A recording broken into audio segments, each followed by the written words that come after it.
Within this world there are billions of people, and within this single valley there are hundreds of thousands, among those of which suffer many trials and tribulations. In this documentary today we will discuss with those who have suffered tremendously the cost of their struggles and their trials, and the faith and the hope that they have learned to glean from those trials. Okay, so what has been your biggest trial in life? I think the biggest trial always feels like the one that Mary never done. So, right now, for me, it's just overcoming brain surgery. I think it's hard to pinpoint your exact biggest trial, but one that has been affecting me lately and has a good possibility of being my biggest trial is definitely getting vitiligo. Yeah. Mm-hmm. And what is vitiligo? It's an autoimmune disorder where what happens is my white blood cells, they attack and kill the pigment cells in my skin. So randomly all over my body I have spots of skin that are white, and they stand out from the rest because they don't have any color in them all. Mm. Do you mind showing us your arms? Yeah. So we can see kind of what that is. See, I have it right there. I have a couple spots on my face and on the side. So and then I have it down my sides, kind of on my torso. So. Okay. There. So why has this struggle or this trial been hard to you? Because I've always kind of had like a feeling that I was sort of different than other people. Kind of had a hard time sometimes, meeting new people, and this kind of just made that, like, exacerbated the feeling, made it stronger, because now all of a sudden I look different than everybody else too, and not everybody understands what vitiligo is, and they just see this teenage kid walking down the street with all these weird spots with different looking skin on him, and all of a sudden everybody doesn't know what's wrong with you. And I would have people that I've never met before walk up to me and be like, "What's wrong with you?" I speak to those who are facing personal trials and family struggles, those who endure conflicts fought in the lonely foxholes of the heart.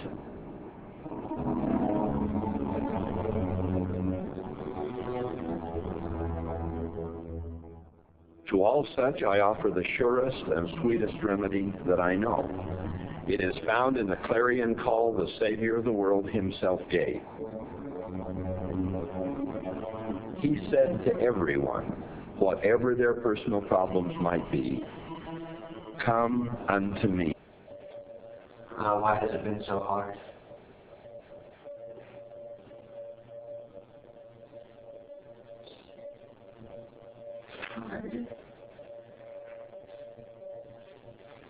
It's hard because it all of a sudden just happened one day. It's hard not to be able to control your body and to be in pain all the time and be limited to what you can do and not be able to just live your life. You will all know something of the experience the prophet Joseph Smith and his brethren had during the winter of 1838-39. This was a terribly difficult time in our history, for the church generally, and certainly for the prophet Joseph himself, who bore the brunt of the persecution in that period.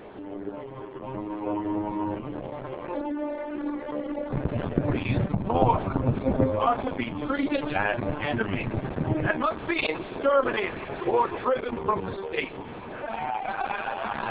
There was no more burdensome time in Joseph's life than this cruel, illegal, and unjustified incarceration in Liberty Jail.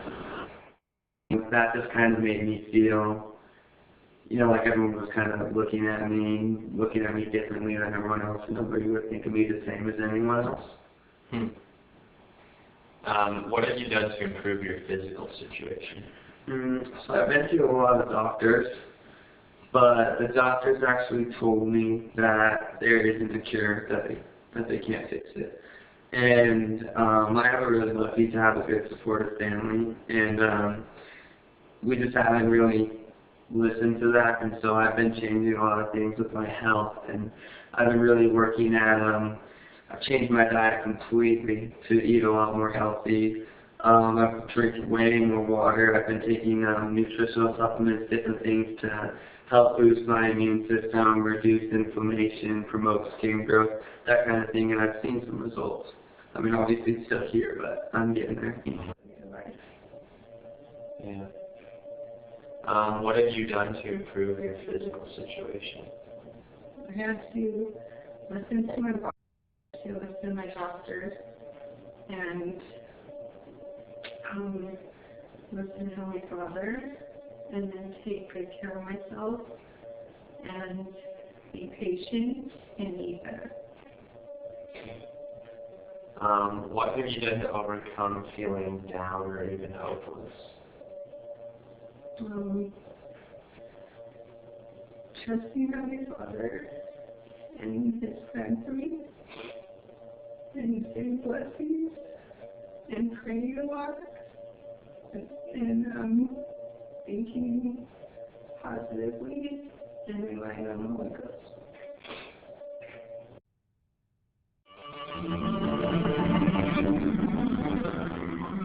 In the prophet Joseph's letters, he spoke of the jail being a hell surrounded with demons. On as many as 4 occasions, they had poison administered to them in their food, making them so violently ill that for days they alternated between vomiting and a kind of delirium, not really caring whether they lived or died. If you could go back and change things, would you remove this child from your life? No, I wouldn't, because it's made me more humble, more empathetic, more compassionate, and realize better my strengths and my weaknesses.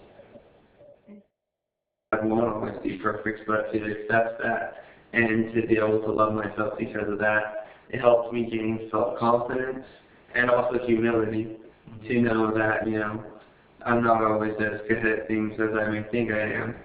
And with faith, because Heavenly Father promised me through a blessing that I'd get healed. So I'm just waiting on the Lord. I know that as I do my best, I will be healed, and that has definitely increased my faith. And it's also helped me relate to members of my family who are going through different struggles as well. So this trial is definitely something that I have learned from, and even though I don't understand why I still have it, I'm sure I will learn from it, so I wouldn't take it back. We must not succumb to the fear that God has abandoned us or that He does not hear our prayers. The Savior reminds us that He has graven us upon the palms of His hands.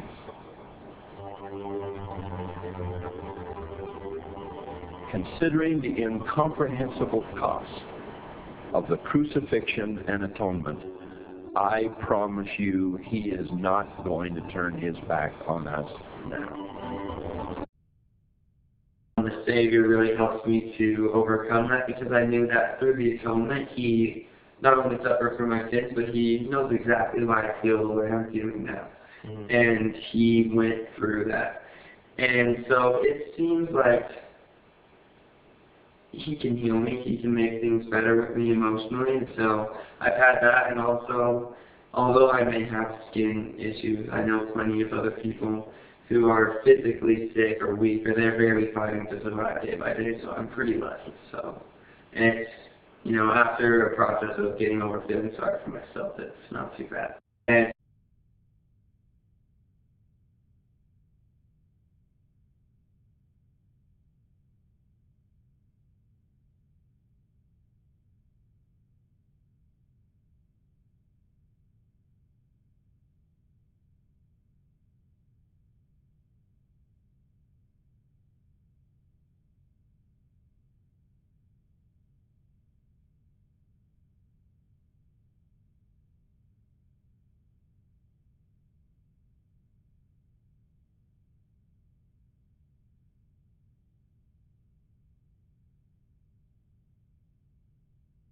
Body and